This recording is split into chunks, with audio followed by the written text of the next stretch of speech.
Hello and welcome to Algebra 1, Chapter 8.2, and today we're discussing factoring using the distributive property. So first of all, starting out with just a little bit of review of the distributive property, but remember you have to have a number or variable something outside the parentheses, and you have to have a sum or a difference inside the parentheses, so maybe something like that. And you distribute by multiplying the number on the outside times the numbers on the inside. So in this case, we get 3x plus 21. So based on our discussion in 8.1, could you look at 3x and 21 and find their greatest common factor? So like 3x would be 3 times x, and 21 at prime factorization would be 3 times 7, and their greatest common factor is 3. And so notice that's that number on the outside. And so what we are going to do is we're going to undo the distributive property. So if I said like 5x plus 25, could you figure out what their greatest common factor was and factor it out? Meaning, I'm going to do a reverse distributing. I'm going to pull their greatest common factor out front and write what's left on the inside. So between 5x and 25, the greatest common factor is 5. What you are doing, if distributing is multiplying, undistributing is dividing. So you're going to divide each of those terms by 5 and get x plus 5. And so that's what we're looking at today. So factoring is a verb. It is something that you do. Factoring a polynomial means to find its completely factored form. You are always going to look to pull out a GCF first, a greatest common factor. As we go through Chapter 8, not everything has a greatest common factor, but they can still be factored. And a polynomial is factored when it can be written as multiplication.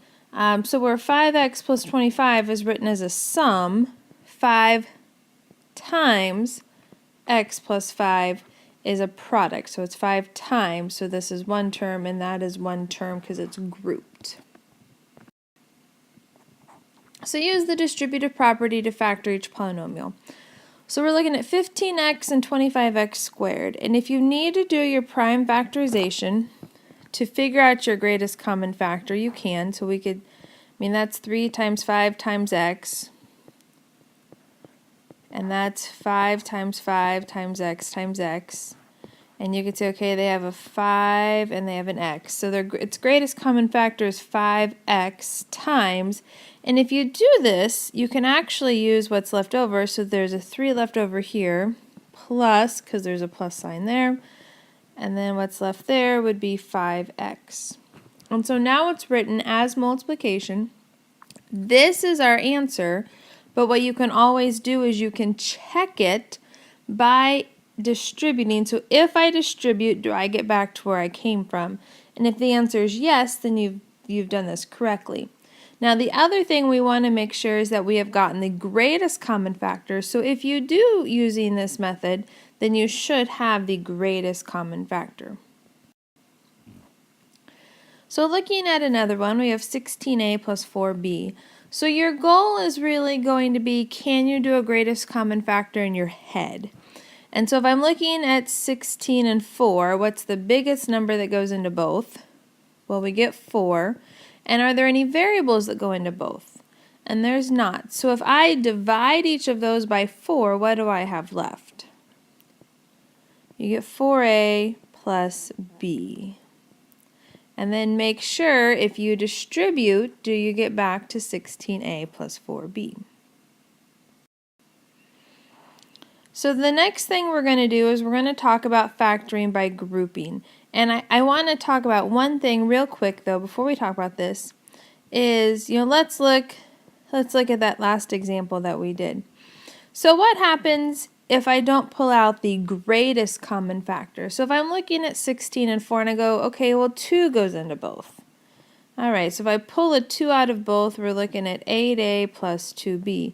That is factored. But remember from the slide that talked about being in factored form and it said to factor completely? If you can look and there's still a number that's going to go into both numbers, so in this case 2 still goes into 8 and 2, then I would need to pull out another 2, and then that's how you're going to get your 4 in the front. So you always do want to make sure to pull out the greatest common factor, and if sometimes you just don't get there, then you just got to pull another common factor out. So going into factoring by grouping, this is going to be for 4 or more terms. So far we just have had 2 terms. So what happens if I have 4 terms? You're going to pair them off. Okay, and you want each group to have a greatest common factor.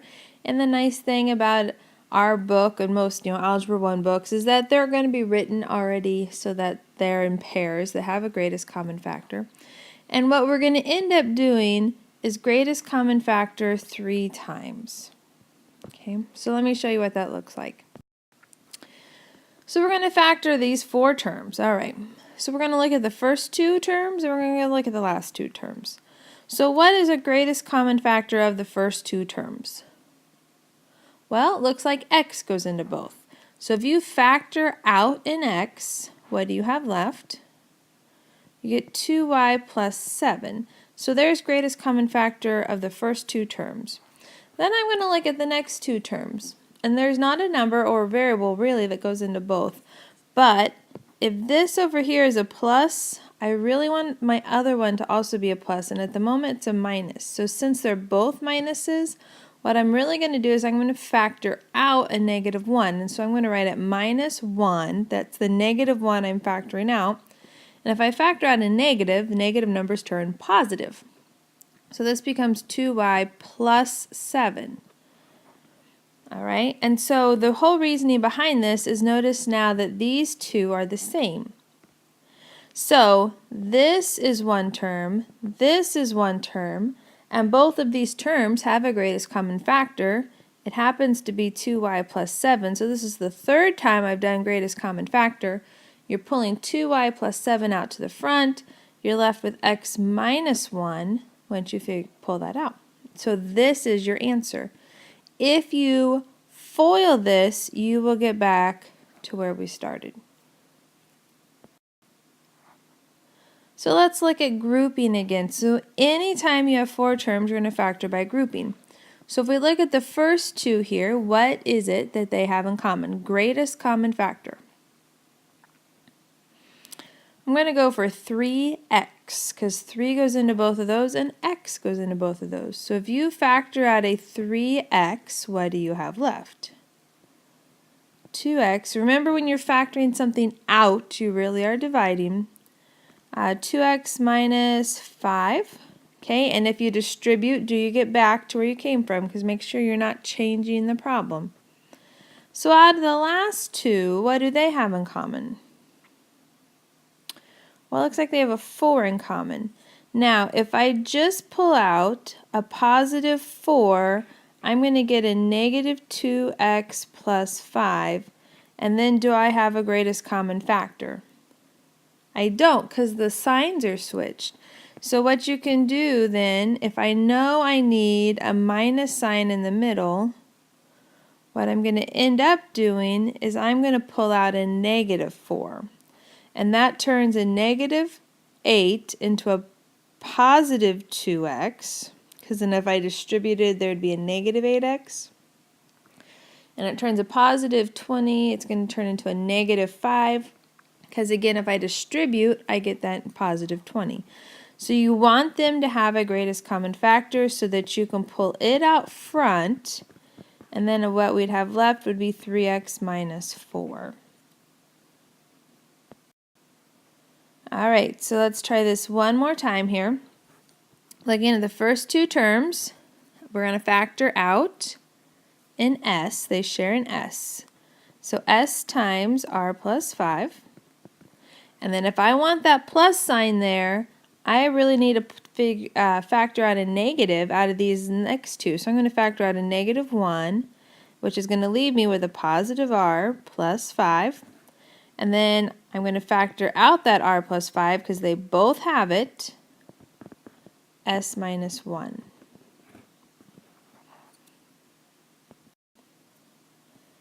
All right, so just a little bit of concept summary on grouping. You're only going to group if you have 4 or more terms. The terms with the common factors can be grouped together, so if you ever need to switch, you can. And the 2 common binomial factors are identical, okay? So it's talking about this a plus b part down here. You really want those to be identical for you to be able to factor by grouping. So one question might be, why do I ever even want to factor? You know, we've been talking about factoring, but what is its use? And so probably its biggest use for us is the ability to solve certain equations. And we are going to get into what are called quadratics, which are equations with a squared in them. And you can't solve them like you can solve linear equations. And so how do I solve these? And so probably the most useful property in solving these is called the zero product property. And if the reading the symbols part here, for any numbers a and b, if a times b of 0 is 0, so if I have some number times another number and I get 0, well, the only way you can multiply and get 0 is if either a is 0, b is 0, or they're both 0. And so this is called the zero product property because I am multiplying to make 0. One of my numbers has to be 0. And so if I have to be multiplying, that's where factoring comes in. So remember at the beginning of this video, I said factoring means to write as multiplication. And so if I have written them as multiplication, then I can take the first factor and set it equal to 0, and I can take the second factor and set it equal to 0 and solve those. So let's look at some examples. Alright, so here we have something already factored for us, and I know this because it's written as multiplication. So here's the first factor times the second factor equal to 0. So my zero product property says that one of these factors has to be equal to 0. So I'm going to take them both and set them equal to 0, and then I have some simple linear equations to solve. And you are going to get 2 answers here, so x is 2 there.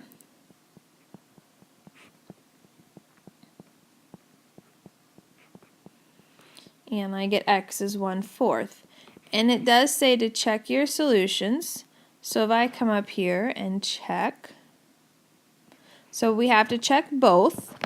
So the first one would be 2 minus 2 times 4 times 2 minus 1. And so that is going to be 0 times, it's going to be 8 minus 1. Well, what is 0 times anything? It's 0, so then that works.